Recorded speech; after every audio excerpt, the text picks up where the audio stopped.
giorno dell'Ascensione, sul colle della Pieve di San Pietro di Zuglio, si riuniscono le croci delle comunità della vallata per incontrare la croce della loro pieve matrice. Questo sostanzialmente, ridotto ai termini minimi, è quello che è il rito del bacio delle croci.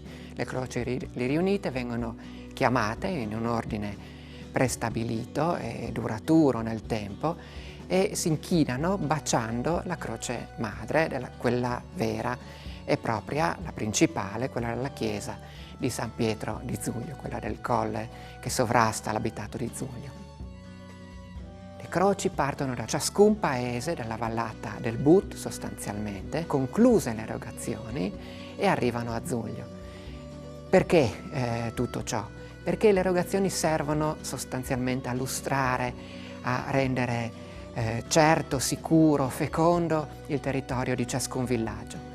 E attraverso questa operazione bisogna, per concluderla per bene in quel contesto, bisogna raggiungere la chiesa dalla quale tutte queste comunità provengono, tutte queste croci nascono e crescono, e ringraziarla, omaggiarla, inchinandosi a lei, baciandola e facendo proprio un atto di sottomissione e nel contempo di alleanza filiale, il bacio della madre al figlio.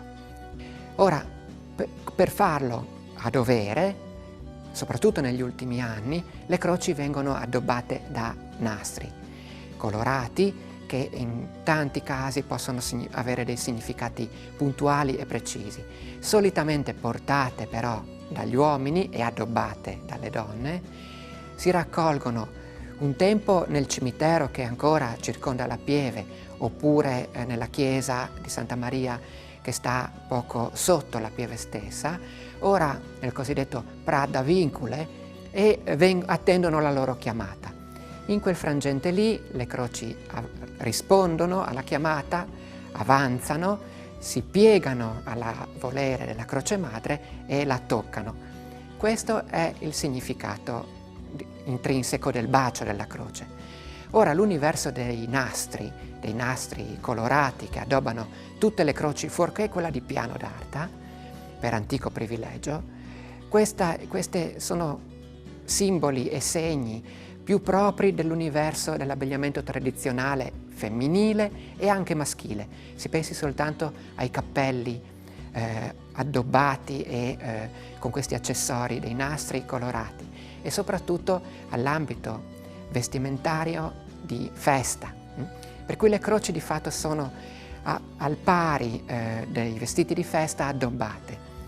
Così ciascuna famiglia rappresentata da almeno un rappresentante della comunità che porta la croce per quella comunità sul Prat da Vincule a Giui il dì d'Ascense è di fatto un legame non soltanto filiale ma anche matrimoniale.